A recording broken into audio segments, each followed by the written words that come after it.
Hello everyone! I hope you're ready for another adventure because today Wayne continues to read Runaway Ralph. Always remember that as we go through these amazing stories and read these outstanding adventures, all you have to do is press the CC button in your YouTube link in order to follow along with the words. Now I think that Bumblebee will be perfect to join us for today's adventure. Now the Bumblebee's here. Let's jump in. Runaway Ralph, Chapter 5, The Personal Mouse. Ralph's life in the cage was never the same after the arrival of Chum was picky about his food and fussy about his housekeeping. One corner of his cave had to be his bathroom, another his sleeping quarters, a third the storehouse for the food he liked. He was forever pushing, shoving, and stomping the cheddar shaving. His exercise wheel rasped and creaked whenever he ran, usually while Ralph was trying to nap. He had a particularly irritating way of gnawing noisily at the bars of his cage. "Why do you do that?" asked Ralph. "You can't chew through metal." "I'm not trying to chew through the metal bars," said Chum. "I'm wearing down my teeth." Ralph was astounded, thinking how dependent he was upon keeping his own sharp. "If I don't chew something hard, my teeth will grow so long I won't be able to eat," Chum explained impatiently. "I chew the bars because Lana is too stupid to give me anything hard to chew." "Oh," said Ralph, grateful his teeth didn't continue to grow. Chum had another habit that disturbed Ralph. He nipped at Lana whenever she tried to pick him up. "That's not nice," said Ralph one day, when he had seen Lana hastily withdraw her hand from her pet's cage. "That's biting the hand that feeds you." "I have some rights," said Chum. "If I let Lana pick me up, I would never have my peace. Believe me, I know. I made the mistake of letting her pick me up just once, and when she tried to stuff me into a doll sweater, I knew once was enough." Chum also sat for long periods of time swinging gently on his wing and staring with unblinking eyes at nothing at all. "Why do you sit there like that?" asked Ralph, who liked to be busy when he was awake. "I'm thinking," answered Chum. "Thinking about what?" Ralph asked. "I'm a philosopher," said Chum. "I think about life." "Life?" Ralph was puzzled. "What do you mean?" Chum sat staring into space so long that Ralph had thought he was never going to answer. Finally, the hamster said, "Take you, for instance. Just where do you think you're going on that well?" "No place, I guess," admitted Ralph. "I never thought about it much." "See what I mean?" said Chum. You run, and you're still in the same old cage." Ralph felt suddenly guilty, as if he had done something wrong, but was not sure what it was. "But I like running on my wheel," he said, feeling like the answer rather lame. Chum did not bother to reply. He continued to sit, swinging and staring and thinking. Ralph leaped to his wheel and began to run. His paw flew along the wires of the wheel, pushing it faster and faster until he looped the loop. He ran on and on until he began to tire. His paws touched the wires more and more slowly until Ralph coasted to a stop. Then he too sat staring and motionless. Where was he going? No place. That was where he was going. No place at all. With so many people feeding him, he was not even sure who owned him. Perhaps when the camp closed at the end of the summer, he would be turned out to the mercy of the catso and all the kittens. Drat Chum and all his thought about life, thought Ralph crossly. He spoiled all my fun. Chum was still another habit of disturbing Ralph. Whenever his owner approached him with bags of sunflower seeds, Chum suddenly appeared to change from a grouch into an agreeable pet. He climbed to the top of his cage, accepted sunflower seeds one by one, and stuffed them into his cheek pouches.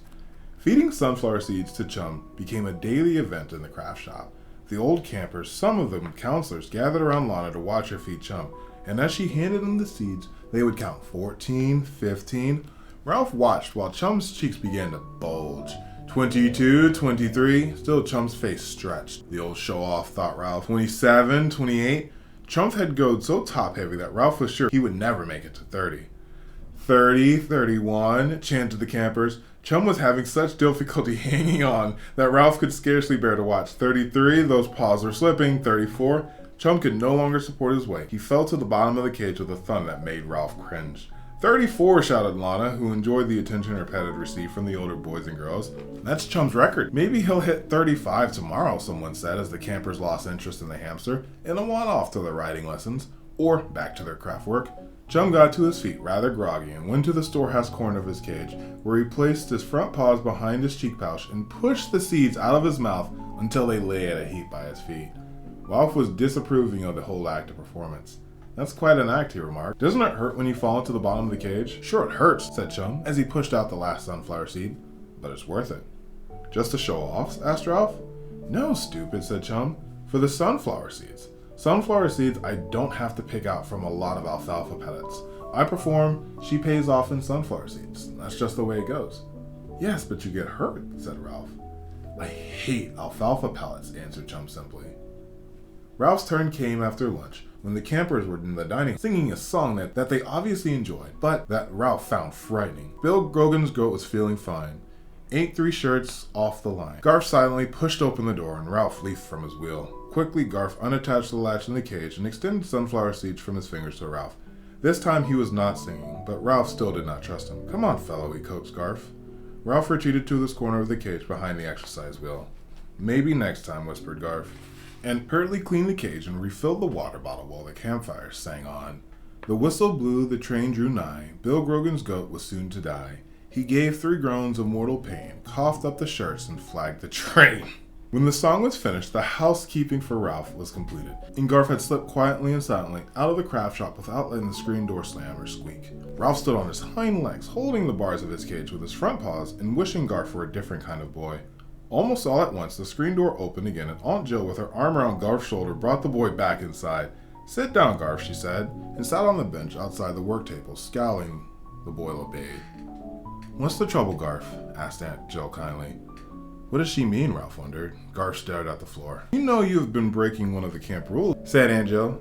Campers are not supposed to come into the craft shop without permission unless I am here or one of the counselors.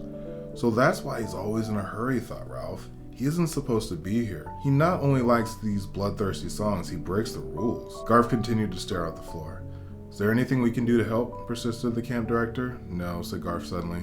Because I'm going to run away and no one's going to stop me. Aunt Jill appeared to take this news calmly. But for some reason, Ralph did not. He felt a shock of excitement. Don't do it, boy, he wanted to squeak. It won't get you anyplace. At the same time, he realized that the boy who wanted to run away was sure to like motorcycles. Maybe he had misunderstood Garf. Maybe Garf would like speed and would know how to make a miniature motorcycle run. Is there someplace you especially want to go? Asked Aunt Jill. No, said Garf. Just away. Aunt Jill looked thoughtfully out the back window towards the barn in the riding ring before she turned to Garf and asked, What do you really want to do? Ralph gripped the bars of his cage and waited for the boy's answers. Katzo's paw peered through the hole in the screen door, but the human beings did not notice. Ralph watched and listened. The hole in the screen had stretched in another half-inch. Garf picked up the scrap of plastic left over from someone's lanyard and twisted it around in his fingers. I can tell you one thing, he bursted out. I don't want to braid any stupid lanyards. I've braided lanyards at Cub Scouts. I've braided lanyards at the YMCA. I've braided lanyards at the park during the summer. And I've braided lanyards in after-school recreation program. No one needs more than one lanyard, and I'm fed up with lanyards. After this, he sat staring out the window, and when Aunt Jill remained silent, he went on. And I want people to stop feeding my mouse. I caught him. He's my mouse. That's good, thought Ralph, because if he runs away, he might take me. And then maybe I can escape and find my motorcycle again. I think that can be arranged, said Aunt Jill. You've told me what you don't want to do, and you told me what you don't want other people to do. Now tell me what you really want to do. Ralph could tell from Garf's silence that this request was a difficult one. Aunt Jill seemed to have plenty of time to wait while he thought. Outside the craft shop, some of the boys were gathering bamboo husks afloat in the irrigation ditch. Ralph watched to see if they might uncover his crash helmet and motorcycle, but they did not go that far inside the bamboo. Well, began Garf, and he stopped. Jill waited. So did Ralph, who noticed that Chum was also listening. Garf looked uncomfortable. Still, Aunt Jill waited. Go on, say something, thought Ralph. When Garf finally spoke, he no longer sounded angry. I guess I just wanted to be alone once in a while, he said. You want to be alone? Repeated Aunt Jill. Yes, said Garf. At home, I have to share my room with my big brother, who gets the top bunk and keeps his weightlifting stuff all over the floor. And every time I go to our room and shut the door, he comes in and starts to play the records I don't like. And after school and on Saturdays, it's always scouts or the Y or supervised recreation on the playground. My mom and dad say city kids have to be kept busy, and then they send me here. So they send you to camp, said Aunt Jill, encouraging him to go on. And you come into the craft shop to be alone? Yes, said Garf. I don't like to sit around after meals with a bunch of kids singing, You Are My Sunshine. But you come in here and sing about the rabbit banging mice on the head, thought Ralph. I don't like singing with other people, said Garf, because I can't carry a tune. I know I sing funny, and I don't like people turning around and staring at me. No one cares whether you can carry your tune or not, says Aunt Jill. But if you don't want to sing, you don't have to. And we all need to be alone sometimes. For the first time, Garf looked at the camp director. And I know something that might help, Aunt Joe continued. See that clump of bamboo over there? Anytime you feel like being alone, you may go and sit behind the bamboo as long as you wish. Garth looked at it as if he wanted to believe her. Remember, Garth, said Aunt Joe, it is possible to be alone in your thoughts even when there are others around. She rose from the bench where she and the boy had been sitting and found a piece of cardboard and a felt pen from the supply shelves. Now about your mouse. You take out this pen and make a sign saying that it is your mouse and no one else can feed it. I'll sign it to make it official, and we'll tack it up under his cage. Garth did not say anything, but took the cardboard and the pen and settled down at a table to work. He found a ruler to guide his printing. He worked a long time, ignoring the lanyard braiders, mosaic makers, insect collectors who came and went. A few people paused to see what he was printing, but no one disturbed him. Ralph sat watching quietly as the sign progressed. Sometimes Garth paused and whispered to himself, my try pry, pow, how mow, red lad fed. Then he would go on with his work. He created a few letters, stared at the ceiling, whispered to himself, then printed a few more letters. Near the end, he held up his work, studied it, and then added a few more. When at last he laid his pen down and stood up, Aunt Joe came over and took a look at his sign. Private, keep out. This mouse is personal property of Garfield R. Jernigan. If you feed him, you will drop dead. Aunt Joe signed her name on the dotted line. There, she said. That makes it official. Happy Acres can't sign. She found 2 thumbtacks and Garth tacked the sign above Ralph's cage. For the first time, Ralph saw Garth grin. And when the boy left the craft shop, he did not sit behind the bamboo as Ralph had expected. He stood to watch some campers who were jumping and bouncing on the trampoline under the direction of the counselor. Contented for a moment, Ralph made himself into a ball at the corner of his cage to enjoy a nap. He was not just any mouse. He was personal mouse of Garfield R. Jernigan, a boy who wanted to run away, and next time he was alone with his owner, he would be brave enough to speak no matter what dreadful song he sang. That is very interesting and a great way to end today's story. What did you think, Bumblebee? I like that part too. Thank you for joining us, and we'll see you again. And we hope to see you again here with Wayne Reads. Thank you for joining us, and we can't wait to see you soon. Bye-bye.